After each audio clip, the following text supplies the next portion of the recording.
Hey everybody, Scout Crafty here again. Mishmash Monday.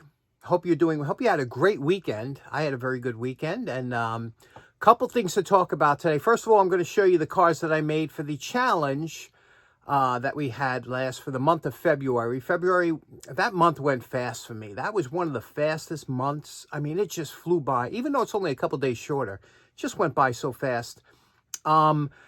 So as far as I just wanted to first off start off by thanking all of you for such generous comments that you left on everybody's wonderful submissions into the contest. It was so nice of you to leave encouraging comments, and just not one comment was disparaging. It was all just beautiful comments by everybody, and that's why I say that the tool restoration community is without a doubt the best community out there. And, you know, I don't watch, as you know, I won't watch any mainstream media or news or anything like that. So I watch basically old shows and YouTube. And that's what I live off of. And that's why I think I have such a chipper disposition.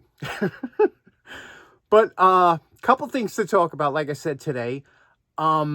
First off, as far as the entries go, on the day of the actual, when March 1st, when we showed everybody's entry, my buddy Joe's shop, I've known Joe just via, YouTube. He's down in Florida, but I feel like I've known him for a long time. Joe put out a wonderful little video on, he made a tank for the challenge, and he made it from a tank that's in my attic. Let me show you what I'm talking about. Hey, everybody's favorite. We're in the attic. Everybody loves a nice attic trip. Let me show you what Joe is looking at. Okay, this is what Joe gets a lot of you get a kick out of this. This is a 1/6 scale, which is G.I. Joe. When you can see the size of this. This is a big and heavy radio-controlled tank that they sold years ago for the G.I. Joe figures. And this one here came in it was a Jungle Fever. It was the United States Marine Corps camouflage, World War II. And you can see it's very detailed. It does make sound. It has the tracks. It'll work. And look at this. It's got look at the welds. It looks like the old-fashioned welds. It's nicely detailed. It's got the machine gun up here and the turret. That's an extra track wheel. Sometimes you might lose one. It's a floating suspension, you can see. Very interesting. I will run this as soon as the spring comes. I'll take you out for a ride. Maybe we'll mount the camera. Now, that's different from the other tanks that I have. I have some smaller radio control tanks. These have steel, metal tracks. And that's an APC carrier. That's a little bit bigger. Again, 1/6 scale. When I say G.I. Joe, these are G.I. Joe scale. You can see here. And there's remember the old Jeeps? Well, this one here is a very detailed, look at that Jeep, huh? Very detailed World War II Jeep. There's an inexpensive Caterpillar. And cool stuff if you like that kind of thing.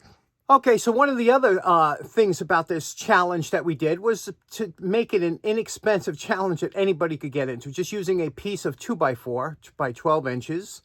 And some hardware or anything you have laying around the house to use as wheels. And a lot of people made use of what they had laying around, which was that's what it was all about. And, I was thinking the other day, I said, some people have shops, a lot of people have shops, will workshop in their house or the garage, and they only go in the shop to repair something or when they need it, And it's like if you have a car and you only use it to go to work, you don't go out. When we were kids, you remember when you had a car and you went cruising, which is something I don't know if even kids do today. But, man, cruising was the best part of having a car. You go get in and just go driving around for no reason. It's the same thing with a shop. If you have a shop, I feel so bad. What kind of maniac has a shop and doesn't like to tinker, doesn't like to go down there and just to build something stupid or make something on you or whatever, or improve something, or that's the fun of a shop. If you only have a shop to repair like a faucet, or if you only have tools to repair stuff, you're not getting half the fun out of it. I remember when computers first came out. I remember I was driving a bus at the time, And one of the guys get on the bus, and I said, yeah, I'm a little tired. I was on the computer kind of late last night. He goes, yeah, because I got a computer. He goes, I don't know. I said, you don't think a computer, this is, remember, it first came out, you know. I said, you don't think this is like amazing technology? I said, I'm telling you, I'm up till like 3 a.m. I'm all over the place. He goes, because I never use it. I don't find it, you know, that great. So it's like, I realized, I said, who's your internet provider? You know, because back then there was a couple. He goes, oh, I'm not on the internet. So I was like, of course you're not going to like your computer if you're not on the internet, you bozo. What are you going to do, play solitaire all day long? I mean, come on. You got to be on the internet. Well, it's the same thing with a shop, you know. When you're in a shop, you come down, you do all kinds of goofy projects, you make some weird things. That's the real fun of it. Now, when I was making my cars, I went through a bunch of different designs in my head, you know, what I wanted to make. I made a bunch of different cars too. But every time you're making something, I'm thinking about what I have around the house that I can make it work. Because I don't want to buy anything new. You know, that's the fun of it. And that's the fun of having a hardware selection. Now, nobody has, and hardware is nuts, bolts, stock, you know, aluminum stock or pipe. I'm looking up here because that's where all my stuff is, in the rafters, you see. I keep a lot of my stock in the rafters of my, you know, in my basement here. So that's why I was looking up. But you have to have stock around a good shop, you know, and nobody has more hardware in the world. And I'm putting this challenge out. If you think I'm wrong, I answer this challenge. My buddy Reggie over in the UK has the biggest collection of hardware of anybody in the world. At first I thought it was in the UK, but by far it's anybody in the world. The guy is a hardware connoisseur. He just loves all kinds of nuts, screws, bolts.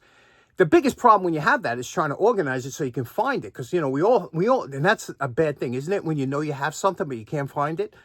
Well, you know, that's all he does is, you know, try and make sure he knows where the stuff is. And you have to go through your inventory every so often to make sure you know what you have. But he has the biggest collection of it. So when I was making my car, I was thinking what kind of hardware I could use, or what I, you know, as far as not having to scratch build it. And let me show you some of what I did. Now, here in the States, you might be lucky enough to live near what's called a tractor supply company, and this is where I get most of my hardware whenever I get a chance, although I have a large storage. But the best part about this place is you buy the hardware by the pound.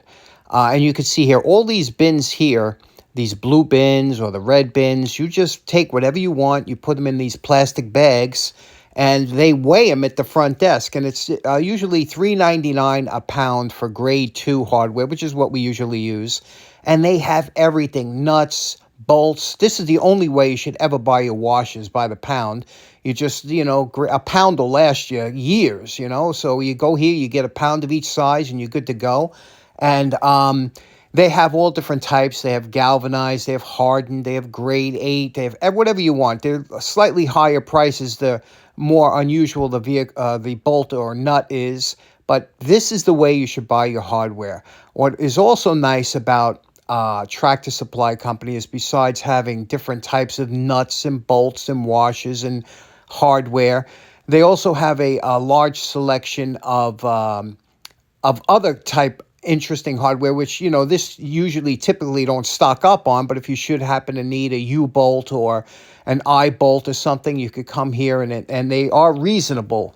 They also have a selection of extruded steel. They have angle iron and a lot of welding supplies. This is where you come if you need any of that. Also, if you need a high quality wire brush, this is you got to go to a welding supply. You can't buy one of the cheap ones. This way you get your good wire brushes. And they also have, you know, the aluminum and regular angle iron and things like that, and aluminum and threaded rod, or all thread as it's called. This is where you go.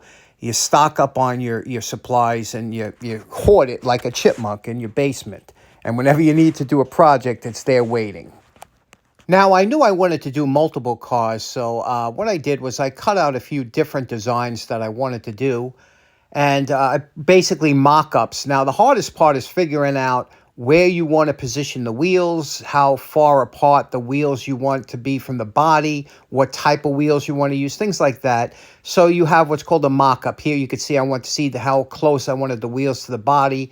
Then after I got the mock-up right, I had to put a couple coats, 3 coats of shellac onto the vehicle and the wheels, and then also start painting. And now, in order, paint has to be dry before you do any taping for the rest of the colors. And you see, this is 3 or 4 days later. Then I started painting the colors and let that dry for 3 or 4 days. Then I was wondering what kind of font I wanted for the numbers on the side of the car, and then trying to get that. And then making roll bars. I made them out of chain links. You know, I cut the links of chain in half, and I used that for the roll bars, and painting the cockpits and then applying the decals for the numbers. Here, I didn't want the numbers in the front, and that's the only way you could tell by mock-ups. Then, again, little additions here and there. And basically, and shading the numbers. That's another thing. Let me show you where I'm at now. And we're calling this project done. These are my submissions for the challenge. And you can see here, I just came up with a bunch of them, and I felt I was ambitious this month. This was a very ambitious undertaking, all these different styles and types, and everyone had their own challenges. And what I'd like to do is I'd like to go through a couple of the interesting parts of each car, and then with your help, I would like you to pick out which one of these you like the best after I show you a little bit about each one. So let's get right to that. My first designs here with these simple type, and you can see what's interesting about this type of, now you can see what I did. Now there's no bearings here, but these spin very nice. These are actually a rod that go through a hollowed out aluminum piece I did on the lathe. And what I find interesting about this is 36 red for the voting. What I like about this particular style car is the shape, but this that I cut off from the 2x4 is this piece here. I didn't want to throw this piece away, so I made it into a little racer, and I really like the style of this one here. Again, this is from this piece here. Here we have a purple car for the different members of the audience that love this color, and it is a beautiful color. And again, this was another style. The doors here are made differently in a different color. Same with the wheel hubs here. Again, with the free spinning and the aluminum spacers. Next, we get into this design that I absolutely love. And this is where the candy really, not only it shows the grain of the beautiful wood that I had. I wasn't crazy about this sticker because it's not a high quality sticker. I couldn't clear coat over it. I did try. It would bleed, so I had to leave it the way it came. But you could see here, this one had bearings in the wheel. You remember we did those. Here is a spare wheel, and you can see how the bearings were put in here, just like that, so that they would spin. Now, the bearings aren't going to free spin, but they glide super easy with a little bit of weight on it. But they won't free spin a long time just because of the resistance of the way bearings work. But you saw me do these, this type of cutout on the wheel on the lathe, and this one's just I love the color of this. Again, this is a candy red. And then we have, I absolutely love this shape. This style is so retro, so vintage, you know, looking. Different colors, candy orange, candy green, candy blue. The bearings in there, look at that. They're just, the way they're set in. I just love them. I love them all. The funny thing is when I put the numbers on, I didn't like them. I was like, oh, something's wrong. And what I had to do is I had to come back and shade. You see the black next to the number, and that made it totally look different. You know, the shading next to the side of the number made it, give it a little 3D effect. Totally changed the way I like it. The reason I put a fin on the back of this car here, because that was, you know, reminiscent of the old days, but I had a drip on the back of when I was spraying this car. It came out nice, the color, but the back had a little drip, so I wanted to hide that. So I said, let me put a fin on there. And then I actually put a slit in there with a washer through both the fin and here to give it stability, and then epoxied it. So, and that's perfectly straight on there. Again, all these different challenges, again, with the roll bar and using a piece of chain, you know, cut in half a chain link. And again, with these, just the bearings on these are so smooth. It's a heavy car. So, I want you to help me out. Which one do you like the best? I'm going to put them on a rotisserie. Remember, the number will correspond with the number of the car, except for if you're going to choose 36, use 36 purple or 36 red.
Okay, next up, real quick, good friend of the show by the name of Trev. He's his channel is named Austeration, and he has some fantastic videos. I didn't even know until recently. I just recently subscribed because I didn't even know that he had a channel, and he's been a friend of the show for a while. So he had an entry, and then I was able to find this channel through his entry. Another good reason to put entries into a contest.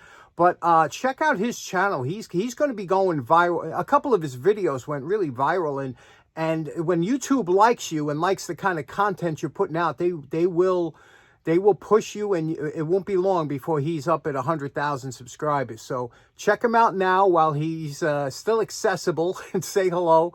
I'll have a link to his channel in the description. And thanks very much for tuning in. Let me know which one of my cars you like the best. I appreciate it. And thanks so much for sticking around. Take care now. Have a great day. Bye-bye.